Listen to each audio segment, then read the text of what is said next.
नमस्कार,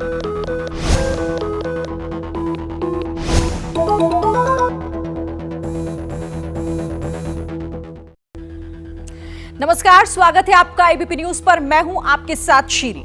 8 दिन के बाद मध्य प्रदेश की पिक्चर क्लियर हो चुकी है। मोहन यादव मध्य प्रदेश के नए मुख्यमंत्री होंगे, लेकिन राजस्थान को लेकर पेच अभी भी फंसा हुआ है।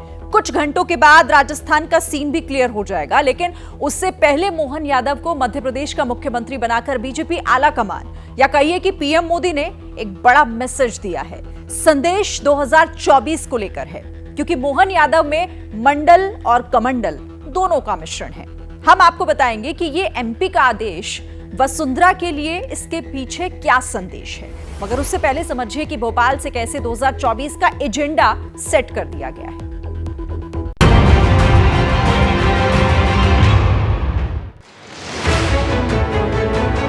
हमारे नए नेता चुने गए आदरणीय मोहन यादव जी, जोरदार तालियों से हम उनका अभिनंदन करें।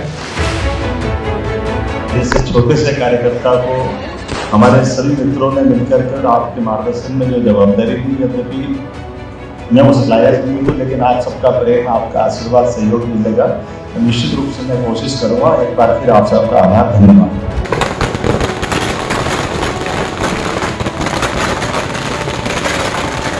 तमाम कयासों को ध्वस्त कर अनकहे ख्वाब की हकीकत में बदल जाने वाली ये वो खुशी है जो हर परिधि के पार है। भाजपा ही है जो सामान्य से छोटे से कार्यकर्ताओं को भी इतनी बड़ी जवाबदारी देती है। यही हमारा अपना भाजपा का चरित्र है। तमाम अटकलों पर विराम लगाने वाला ये वो फैसला है जो कल्पनाओं से परे। हिंदुस्तान के हृदय स्थली में वो हुआ जिसके बारे में किसी ने सोचा भी नहीं था, ना तो खुद मोहन यादव ने और ना ही पार्टी के दूसरे बड़े नेताओं ने। लेकिन जैसे ही मध्य प्रदेश के नए मुख्यमंत्री के तौर पर मोहन यादव के नाम का ऐलान हुआ, हर कोई हैरान रह गया। मोदी है तो मुमकिन है। ये भारतीय जनता पार्टी है कि एक छोटे से कार्यकर्ता को भी सीएम बनाया जा सकता है। ये आज यहाँ का उदाहरण है। यही भारतीय जनता पार्टी है। भारतीय जनता पार्टी हमेशा नए नए लोगों को अवसर देती है और देखा आपने कितने नए आदमी को अवसर दिया। वो मोहन यादव के नेतृत्व में भारतीय जनता पार्टी बहुत अच्छा काम कर रही है। मोहन यादव जी को बधाई देता हूँ। हमारे नए मुख्यमंत्री हैं, उनके नेतृत्व में मध्य प्रदेश आगे बढ़ेगा।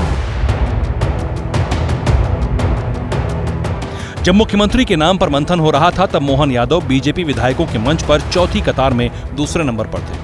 मगर शिवराज ने जैसे ही मोहन के नाम का प्रस्ताव रखा, वो पहली कतार में पहले नंबर पर आ गए। और आप सबके विश्वास के साथ निश्चित रूप से जो विकास का कारवा बढ़ाया माननीय मुख्यमंत्री शिवराज सिंह जी चौहान ने और यशस्वी प्रधानमंत्री के नेतृत्व में, निश्चित रूप से हम इसको आगे बढ़ाएंगे। हमारे लिए जो स्लोगन था एमपी के मन में मोदी और मोदी के मन में एमपी, इस स्लोगन के आधार पर निश्चित रूप से उनके विकास के सपने को लेकर आगे चलेंगे।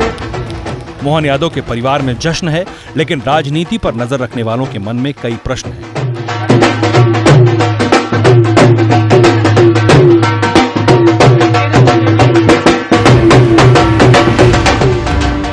प्रश्न ये कि प्रधानमंत्री नरेंद्र मोदी के मन में मोहन यादव कैसे बसे। मोहन यादव को मुख्यमंत्री बनाना संयोग है या प्रयोग? क्या बीजेपी के हिंदुत्व वाले एजेंडे का विस्तार ही है ये? क्या 2024 का चुनाव हिंदुत्व के इर्द गिर्द ही लड़ेगी बीजेपी? इन सवालों का जवाब जानने के लिए पहले जानिए कि पीछे के कतारों से उठाकर जिन मोहन यादव को बीजेपी ने सत्ता के शीर्ष पर बिठा दिया, वो मध्य प्रदेश में बीजेपी का नया हिंदुत्व चेहरा है। हिंदुत्व के सेंटर और महाकाल की नगरी उज्जैन से विधायक है। मोहन यादव उज्जैन दक्षिण से तीसरी बार विधायक बने। मोहन यादव ने एबीवीपी से छात्र राजनीति की शुरुआत की। 1993 से 1995 तक आरएसएस के उज्जैन शाखा के सहखंड कार्यवाह रहे। मोहन यादव को आरएसएस का करीबी भी माना जाता है। उन्हीं मोहन यादव को बीजेपी ने सत्ता के शीर्ष पर बिठाकर बड़ा संदेश दिया है।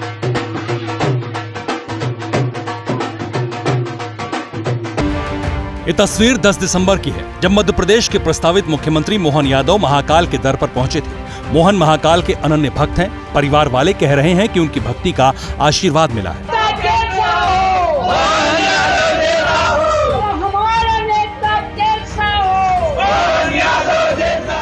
परिश्रम करा है उन्होंने, उसका फल महाकाल बाबा ने दिया है।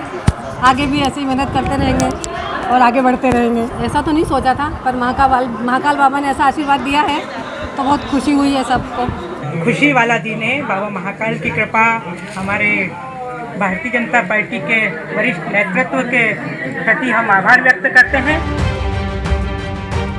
आगे का सवाल है कि क्या जो आशीर्वाद मोहन यादव को मिला, क्या महाकाल का वही आशीर्वाद बीजेपी 2024 में लेना चाहती है? चौथी कतार से उठाकर जिन मोहन यादव को बीजेपी ने मुख्यमंत्री बना दिया, उसका 2024 में क्या असर पड़ेगा?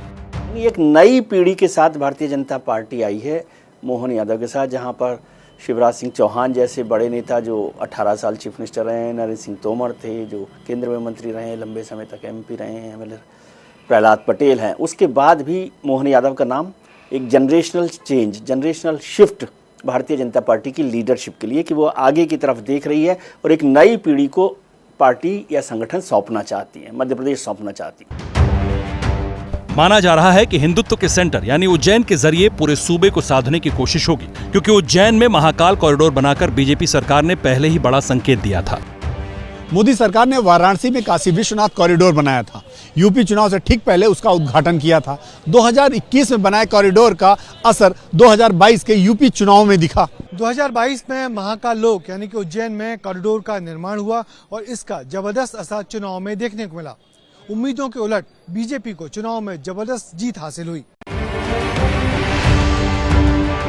तो यहीं से आगे का सवाल है कि मोहन यादव को मुख्यमंत्री बनाकर बीजेपी हिंदुत्व के एजेंडे का विस्तार कर रही है। इन सवालों का जवाब जानने से पहले ये जान लीजिए कि मोहन यादव को मुख्यमंत्री बनाकर हिंदुत्व और जाति दोनों को साधने की कोशिश की गई है। मोहन यादव जहां महाकाल के भक्त हैं, तो जाति से यादव है। मतलब बीजेपी विरोधी पार्टियों के ओबीसी कार्ड की कार्ड ढूंढ रही है, मतलब विरोधी पार्टियों के ओबीसी कार्ड की कार्ड भी है। बिहार में 14.26% यादव आबादी है। यूपी में यादवों की कुल आबादी 10% है। हरियाणा की जनसंख्या का 10% आबादी यादवों की है, जबकि मध्य प्रदेश के बुंदेलखंड में 30% विधानसभा सीटों पर यादवों का प्रभाव है। दूसरी तरफ एक ब्राह्मण और दूसरे दलित को डिप्टी सीएम बनाकर जातीय समीकरण को साधने की कोशिश है, लेकिन उससे आगे नजर हिंदुत्व पर है। प्रधानमंत्री नरेंद्र मोदी खुद वाराणसी से चुनाव लड़ते हैं, जो हिंदुत्व का सेंटर है, बाबा की नगरी है, और इसका असर न केवल उत्तर प्रदेश पर पड़ता है बल्कि पूरे उत्तर भारत में इसका असर देखा जा सकता है। देश के सबसे बड़े सूबे के मुखिया योगी आदित्यनाथ गोरखपुर से आते हैं। गोरखपुर हिंदुत्व का सेंटर है। गोरक्षनाथ पीठ का भी सियासी तौर पर बड़ा असर है। मतलब वाराणसी से खुद प्रधानमंत्री मोदी, गोरखपुर से मुख्यमंत्री योगी और अब उज्जैन से भी खांटी संघी मोहन यादव को सत्ता सौंपकर बीजेपी ने उस हिंदुत्व के एजेंडे को आगे बढ़ाया है जिसकी धुरी राम मंदिर पर टिकी है। अयोध्या में रामलला का मंदिर बनकर लगभग तैयार है। 22 जनवरी को भव्य समारोह के बीच राम मंदिर का उद्घाटन होगा। संयोग से मोहन यादव को मुख्यमंत्री बनाने के ऐलान से ठीक पहले ही कश्मीर से धारा 370 के खात्मे पर सुप्रीम कोर्ट ने भी मुहर लगा दी है। इसलिए संकेत साफ है कि 2024 के चुनाव के लिहाज से महाकाल के भक्त को सत्ता सौंपने के बड़े सियासी मायने हैं। उज्जैन अगर पिछड़ा विधायक तो किसी भी क्षेत्र का हो सकता था, लेकिन दक्षिण उज्जैन से वो विधायक हैं और उज्जैन महाकाल की नगरी है, तो कहीं ना कहीं ये एक प्रयोग भी है और उनको बनाया गया है। मुझे लगता है कि मध्य प्रदेश की राजनीति ही नहीं, उत्तर प्रदेश की राजनीति को, बिहार की राजनीति को भी ध्यान में रखते हुए मोहन यादव जी का चयन किया गया है।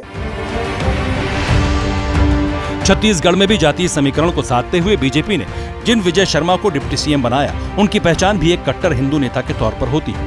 वो बीजेपी की नई पीढ़ी के नेता भी है, ठीक उसी तरह जिस तरह मोहन यादव नई बीजेपी की नई पीढ़ी के नेता है। संकेत साफ है और वो ये कि हिंदुत्व का जो समीकरण बनाया गया है उसका 2024 पर बड़ा असर पड़ेगा।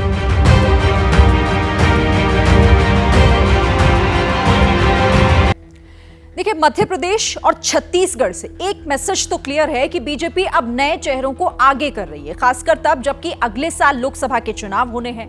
नए चेहरे में जाति और धर्म दोनों का मिश्रण है। हम आपको बताते हैं कि 2 राज्यों में क्लियर मैसेज देने के बावजूद राजस्थान में कहां पर पेंच फंसा हुआ है, क्योंकि बीजेपी आलाकमान वसुंधरा को किनारे लगाने से बच रही है।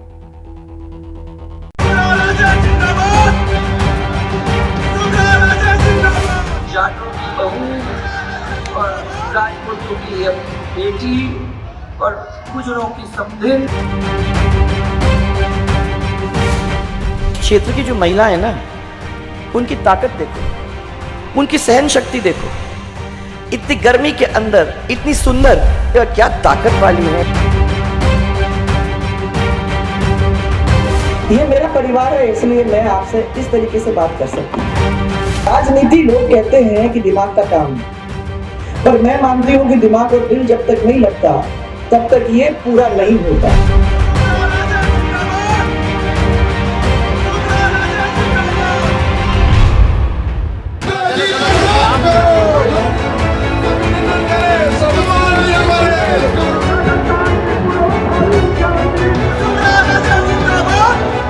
बेबाक, बेलौस और बिंदास अंदाज में बोलने के लिए विख्यात वसुंधरा राजे अब भी पावर सेंटर बनी हुई है राजस्थान की राजनीति का।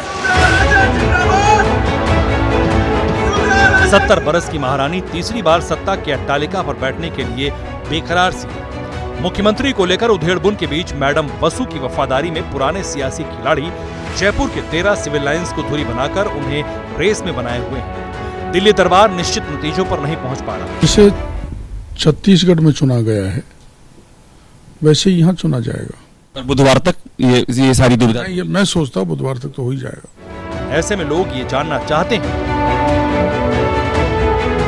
कि बीजेपी क्यों उन्हें नजरअंदाज नहीं कर पा रही। वसुंधरा राजे सिंधिया की शख्सियत क्या है? 24 के चुनाव के लिए वसुंधरा क्यों फैक्टर? इसे समझने के लिए सबसे पहले जान लीजिए कि मरुधरा में वसुंधरा होने का मतलब क्या है। राजमहल से निकलकर सत्ता के सिंहासन तक पहुंचने वाली महारानी के दरबार में ही पिछले 2 दशकों से राजस्थान की केसरिया सियासत सजदा करती रही। अपने तेवर और ताकत के दम पर हाईकमान को झुकने के लिए मजबूर करती रही। वसुंधरा का अंदाज आक्रामक, उनके साथ जाति फैक्टर, कार्यकर्ताओं पर मजबूत पकड़, समूचे राजस्थान में लोकप्रियता। महारानी का दामन बेदाग है, महिला होने का फायदा। राजस्थान बीजेपी में उनके कद का कोई नेता नहीं दिखता। सूबे में बीजेपी के पास कोई ऐसा चेहरा नहीं जिसमें ये 7 खूबियां हैं।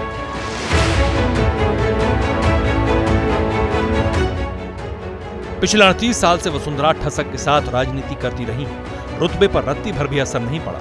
जमीन से जुड़े रहने के बावजूद उनके शब्दों में राजशाही अंदाज झलकता है। जितनी ताकत के साथ विरोधियों पर प्रहार करती हैं, उसी अंदाज में पार्टी के अंदर भी बेखौफ बेधड़क अपनी बात रखती हैं। सवाल नहीं, नो सवाल। आपने जा दिया सवाल नहीं सर, नो सवाल। अब इसके बाद आप स्विच कर दो ऑफ एंड देन अपन बात करेंगे। जब मध्य प्रदेश के आदेश के जरिए वसुंधरा राजे तक संदेश देने की कोशिश की जा रही है, तब भी वसुंधरा के अंदाज पर कोई असर नहीं है। उन्होंने एक पोस्ट की और स्वाभिमान और आत्मसम्मान की बात कहकर अपने कार्यकाल में किए गए कार्यों की कुछ यूं व्याख्या की। उन्होंने पीएम मोदी का जिक्र किया, बेटियों और महिलाओं के लिए अपने काम के बारे में बताया। वसुंधरा का सिर्फ अंदाज ही आक्रामक नहीं है, वो जातीय समीकरण को साधने में भी माहिर है। वसुंधरा को वोट बैंक का अम्ब्रेला कहा जाता है। ऐसा इसलिए क्योंकि वसुंधरा राजे सिंधिया खुद राजपूत हैं। उनकी शादी जाट राजघराने में हुई है, जबकि बेटे दुष्यंत की शादी गुर्जर परिवार में हुई है। यही 3 जातियां राजस्थान की राजनीति में अहमियत रखती हैं। इनका अच्छा खासा असर है। राजस्थान में जाटों की आबादी 12% है। इस बार 31 विधायक जाट हैं, जिनमें से बीजेपी के 14 और कांग्रेस के 17 हैं। सूबे में गुर्जर की आबादी 9% है। इनके 9 विधायक हैं। 9 में से 5 बीजेपी के हैं, जबकि 3 कांग्रेस से जीतकर विधानसभा पहुंचे हैं और 1 निर्दलीय है। सूबे में राजपूतों की आबादी भी 9% है। इनके 20 विधायक हैं। इन 20 में से 17 अकेले बीजेपी में हैं, 1 कांग्रेस और 2 निर्दलीय। सबसे बड़ी बात यह है कि वसुंधरा के होने से राजपूत, जाट, गुर्जर और आदिवासी वोट बेस का जो अम्ब्रेला बनता है, वो बीजेपी के परंपरागत ब्राह्मण बनिया वोट बैंक के साथ मिलकर पार्टी के वोटों का गणित अलग मुकाम पर ले जाता है। जाटों की बहू और राजपूतों की बेटी और गुजरों की समधिन और ये सब 36 के 36 कौम को आगे ले जाने के काम करने में पूरी तरह से साथ आप लोगों के कंधे से कंधा मिलाकर चलने वाले हैं। जातियों को साधते हुए वसुंधरा संगठन पर मजबूत पकड़ बनाए हुए हैं। कार्यकर्ताओं के बीच उनकी स्वीकार्यता काफी है। बताया जा रहा है कि 60 से 70 विधायकों पर राजे का असर है। टिकट बंटवारे में भी इसका प्रभाव दिखा था। इसी असर का नतीजा है कि चुनाव नतीजों के बाद वसुंधरा ने डिनर डिप्लोमेसी के जरिए बड़ा संदेश दिया। डिनर पॉलिटिक्स में करीब 40 से ज्यादा विधायक शामिल थे। हालांकि समर्थकों का 47 से अधिक का दावा है। 3 विधायकों ने राज्य को ही सीएम बनाने की पैरवी भी की थी। आलाकमान से मनाही के बावजूद कई विधायक वसुंधरा से मिलने पहुंचे। को वसुंधरा जी को सीएम बनने के लिए? ये बहुत कम आते हैं वहाँ से अपना क्षेत्र छोड़कर, ये यहाँ आए हुए हैं, तो मेरी ड्यूटी बनती है कि वसुंधरा जी राजा साहब से मिलवाने का। इस बार जो 8 निर्दलीय चुनाव जीतकर पहुंचे हैं, उनमें से भी 4 ऐसे विधायक हैं जो वसुंधरा के करीबी हैं। यूनुस खान तो वसुंधरा कैबिनेट में बाकायदा मंत्री भी रहे। जीत के बाद कई निर्दलियों को वसुंधरा ने फोन कर गोलबंद करने की कोशिश भी की थी। इसकी वजह उनकी लोकप्रियता। आंतरिक सर्वे में भी वसुंधरा राजे को बीजेपी का सबसे लोकप्रिय नेता बताया गया था। वसुंधरा राजे ने इस विधानसभा चुनाव में करीब 56 सभाएं की, इनमें 36 जगहों पर बीजेपी जीती। इसके बाद चुनावी रैलियों में वसुंधरा का जोर देखा गया। अमित शाह ने वसुंधरा की तारीफ की, प्रधानमंत्री मोदी ने वसुंधरा के साथ रैली की। राजस्थान की यही पुकार, आ रही है भाजपा सरकार। वसुंधरा राजे की दावेदारी इसलिए भी मजबूत है क्योंकि उनके दामन पर कोई दाग नहीं। शिवराज सिंह चौहान के राज में व्यापम जैसे घोटाले का इल्जाम लगा। रमन सिंह की सरकार भी सवालों में रही, मगर वसुंधरा राजे के दामन पर भ्रष्टाचार की छींटे नहीं। और सबसे बड़ी बात यह है कि महिला फैक्टर काम कर रहा है। इस वक्त बीजेपी की कोई महिला मुख्यमंत्री नहीं। प्रधानमंत्री मोदी ने महिला आरक्षण कानून बनाकर नया संदेश दिया। मोदी सरकार कम से कम 2 दर्जन योजनाएं महिलाओं के नाम पर चलाती है। उनमें उज्ज्वला योजना से लेकर शौचालय, 3 तलाक, मातृत्व अवकाश सरीखी योजनाएं। ऐसे में महिला फैक्टर भी वसुंधरा के दावे को मजबूत कर रहा है। सूत्रों का दावा है कि वसुंधरा कम से कम 1 साल के लिए मुख्यमंत्री बनना चाहती है। उन्होंने 1 साल वाला प्रस्ताव दिल्ली दरबार तक भेज दिया, लेकिन एक तरफ आलाकमान वसुंधरा को धैर्य बनाने के लिए कह रहा है, तो दूसरी तरफ भोपाल से जयपुर को साफ साफ संदेश दिया है। मध्य प्रदेश में 18 सालों के मुख्यमंत्री शिवराज सिंह चौहान के बदले डॉक्टर मोहन यादव को मुख्यमंत्री बनाया गया है। इससे पहले छत्तीसगढ़ में 15 साल के मुख्यमंत्री रमन सिंह को हटाकर विष्णुदेव साय को सत्ता सौंप दी। बड़ी बात यह है कि इस बार तीनों राज्यों का चुनाव पार्टी और मोदी के नाम पर लड़ा गया था। न तो शिवराज, न ही रमन और न ही वसुंधरा को चेहरा बनाया गया था। ये मोदी युग है और इस युग में आलाकमान हमारे यहाँ सर्वोच्च है। कांग्रेस की तरह हमारा आलाकमान कमजोर नहीं है। ऐसे में वसुंधरा राजे का क्या होगा, ये बड़ा सवाल है, क्योंकि चंद घंटे बाद विधायक दल की बैठक होगी। राजस्थान की सत्ता से सिंहासन पर बैठने वाले का फैसला होगा। साथ ही फैसला होगा 70 बरस की वसुंधरा राजे की सियासी भविष्य।